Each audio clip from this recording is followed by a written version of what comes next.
kan di sini, yaitu di pasal 165. ya. Di sini saya kalau boleh berdiri. Silakan.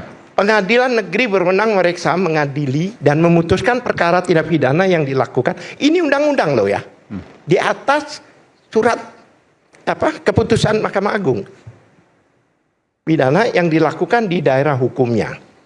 Yang kedua, pengadilan negeri yang di daerah hukumnya meliputi tempat tinggal terdakwa, kediaman terakhir atau tempat terdakwa ditemukan atau ditahan, hanya berwenang mengadili perkara terdakwa tersebut, atau tempat kediaman sebagian besar saksi yang dipanggil lebih dekat dengan Jakarta Timur. Tidak ada satupun saksi yang tinggal di Jakarta Timur. Yang ada di UGM, di Jogja, tidak ada. Ya kan? Lah, dasar ini di berikutnya, Mbak. Berikutnya. Ada lagi. Nah, ini. Di dalam ini tertulis di dalam dakwaan. Saya copy.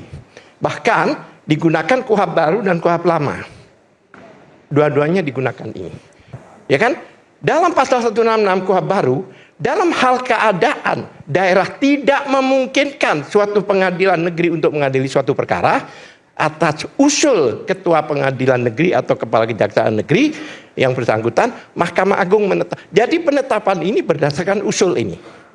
Untuk menunjukkan pengadilan negeri lain untuk mengadili perkara yang dimaksud dalam pasal 165 ayat 2. Kami melihat karena salah satu lokus itu ada di Jakarta Pusat, yang namanya Jakarta Pusat itu lebih besar dari Jakarta Timur. Bahkan tempat parkirnya itu 5 tingkat. Apa alasannya?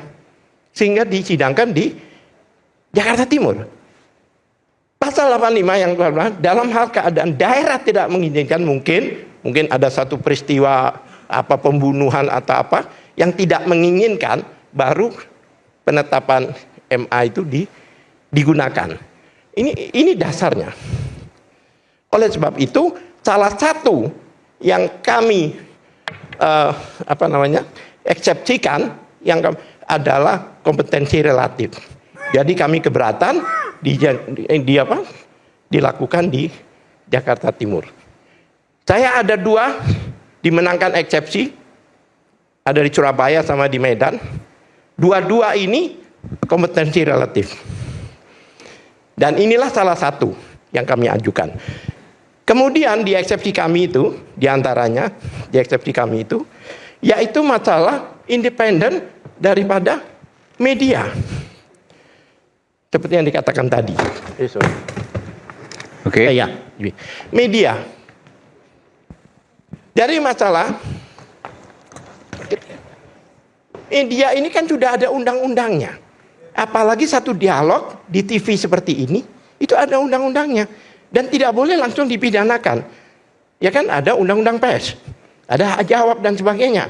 Kemudian juga ada MOU antara kepolisian dengan Dewan Pers, yang mana jika sudah disepakati dalam MOU itu, maka dirapatkan berdua, digelarkan berdua, sehingga layak ini dilaporkan. Ini bahaya. Bahayanya terhadap host-host seperti beliau ini juga. Bukan co-host sebenarnya, lebih ke narasumber. Bukan, tapi segan datang ke program yang viral. Iya, Kami juga mengajukan keberatan soal itu. Tapi begini Bang. Dalam dialog itu kan ada bertanya. Dan di dalam undang-undang di KUHP baru, dan ada tanggapan. Ada tanggapan, ada pertanyaan. Di KUHP baru, KUHP baru, bukan KUHP ya, maaf, pasal 20 menyatakan keikutsertaan.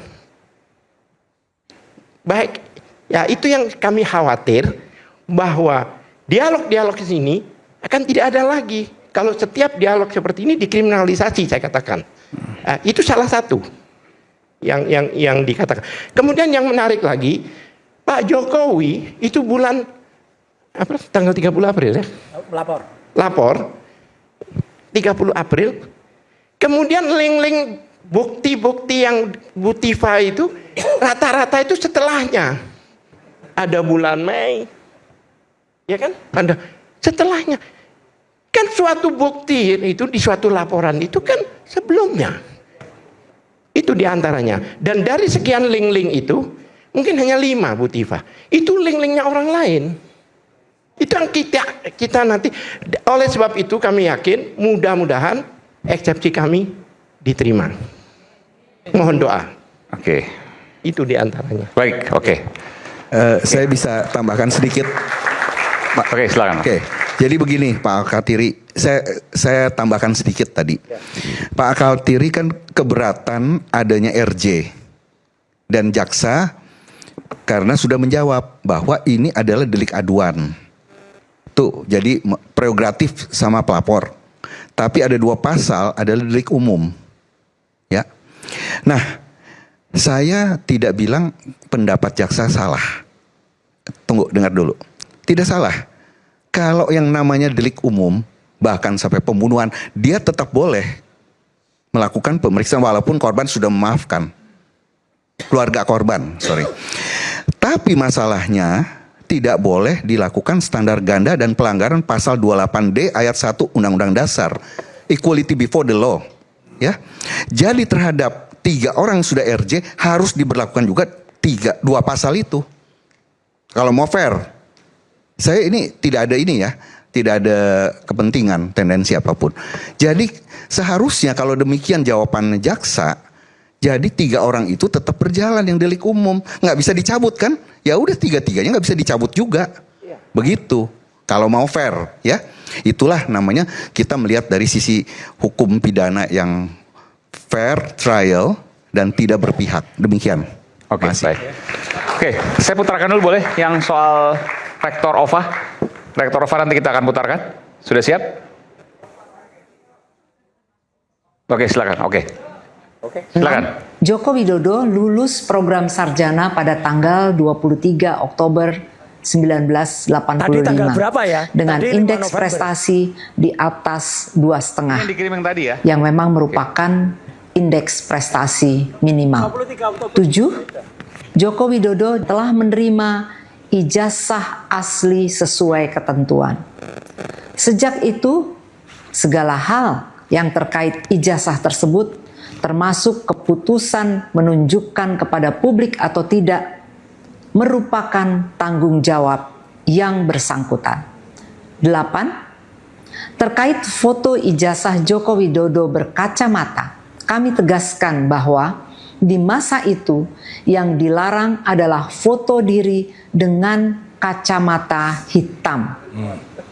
Hal ini sesuai dengan pengumuman yang dikeluarkan oleh pembantu rektor bidang pendidikan dan pengajaran, penelitian dan pengabdian pada masyarakat tanggal 3 November 1984. UGM juga memiliki arsip ijazah lainnya yang menunjukkan foto diri berkacamata. 9. Pernyataan ini untuk menyampaikan kebenaran sebagai tanggung jawab UGM dan tidak untuk membela satu pihak pun secara tidak proporsional. Sekian, terima kasih. Mas Aiman, dari sehari ini aja, hanya dalam tempo tidak kurang dari 2 jam, kita melihat rekaman rektor mengumumkan tanggal kelulusan Jokowi yang berbeda. Dari? Tadi yang pertama dia lulus dinyatakan lulus pada tanggal 5 November 1985. Yang kedua barusan kita dengarkan Prof. Ova mengatakan Jokowi dinyatakan lulus tanggal 23 Oktober 1985. Yang benar yang mana? Ya dari situ udah boncos ini. Dan nggak ada, dia tuh kalau mau tunjukkanlah ijazahnya. Masa UGM nggak punya kopi ijazah? Jadi bukti ini hanya oral. Bukti ini tuh hanya suara. Padahal UGM itu padahal UGM itu punya. Kalau mau tunjukkan. Kemudian kalau Jokowi menulis skripsi kayak gini, tunjukkan dong skripsinya Jokowi. Kemudian di sini ada tanda tangan dosen penguji-pengujinya. Tunjukkan penguji-pengujinya ada. Jadi skripsi ini lulus. Lah ya, mana? Jadi nggak ada semua. Jadi itulah yang saya sayangkan, kenapa Universitas Gajah Mada yang sebesar itu katanya Gajah Mada, ya itu nggak bisa menunjukkan kayak gitu. Gajah Mada tuh ini loh, Gajah Mada ini gajah ini, ya itu nggak bisa nunjukkan buktinya. Jadi kalau hanya naratif kayak gitu, ya mohon maaf kalau kemudian banyak orang yang kemudian pertanyaan itu aja, Mas. Oke.